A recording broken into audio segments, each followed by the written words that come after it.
ဒီနေ့တော့ငါးငပိချက်လေးချက်မယ်ပေါ့နော်ငါးပြုတ်ထားလေးနှွင်ထားတယ်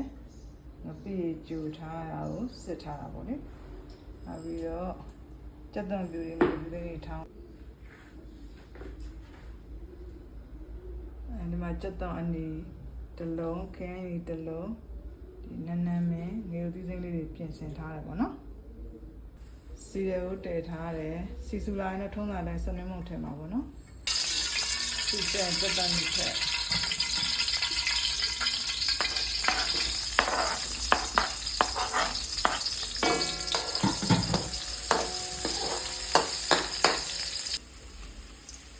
ဒီလိုကြက်သွန်လေးနုံးလာလို့ဆိုတော့ခင်းရင်ဖြစ်မှာပေါ့နော်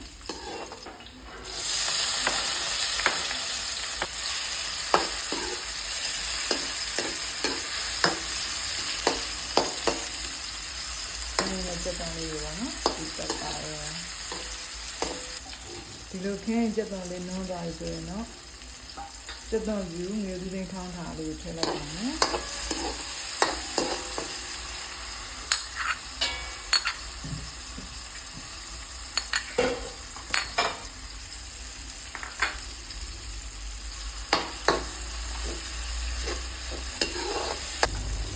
အဲ့ဒီမျိုးသီးသိမ်းကြက်သွန်ပြူမှန်လေးမှုေးလာတယ်နော်ငါးပြုတ်တောင်နှွင်ထားပါတော့တုံးကြီးနော်အဲ့ဒီထည့်လိုက်ပါမယ်မှုေးလေးလာနော်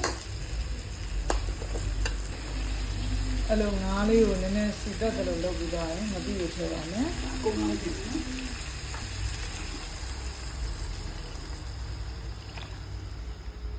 ော်ညာရီပေါ့နော်မပြေနဲ့တူပြန်နဲ့စားမှာပါချုံမုံလေးနည်းနည်းတော့ထည့်ရတာပေါ့နော်ချူအောင်လို့ငယ်ပြီးသိမ့်ထည့်မယ်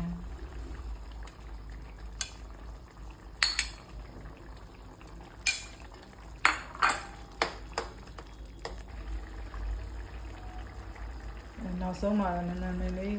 ထည့်လိုက်ပါမယ်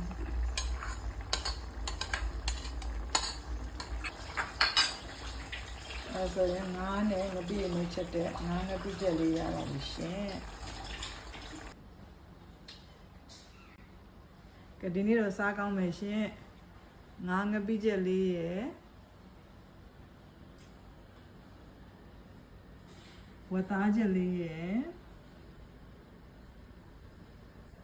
နောက်အတူကတော့မုံလာဥပြုတ်လေးရယ်ညစ်ပြုတ်လေးရယ်အရေးသားလေးကတော့ချင်းအရေးကျဲလေးပေါ့နော်ချမောင်အရေးကျဲလေးပေါ့နောက်ကြက်သားကြော်လေးရယ်စားကြပါအောင်ရှင်ဒီမှာငါးငပိချက်လေးစားကြပါအောင်ရှင်ဒီမြစ်လေးရလည်းရမ်းတူကောင်းတယ်မလာဦး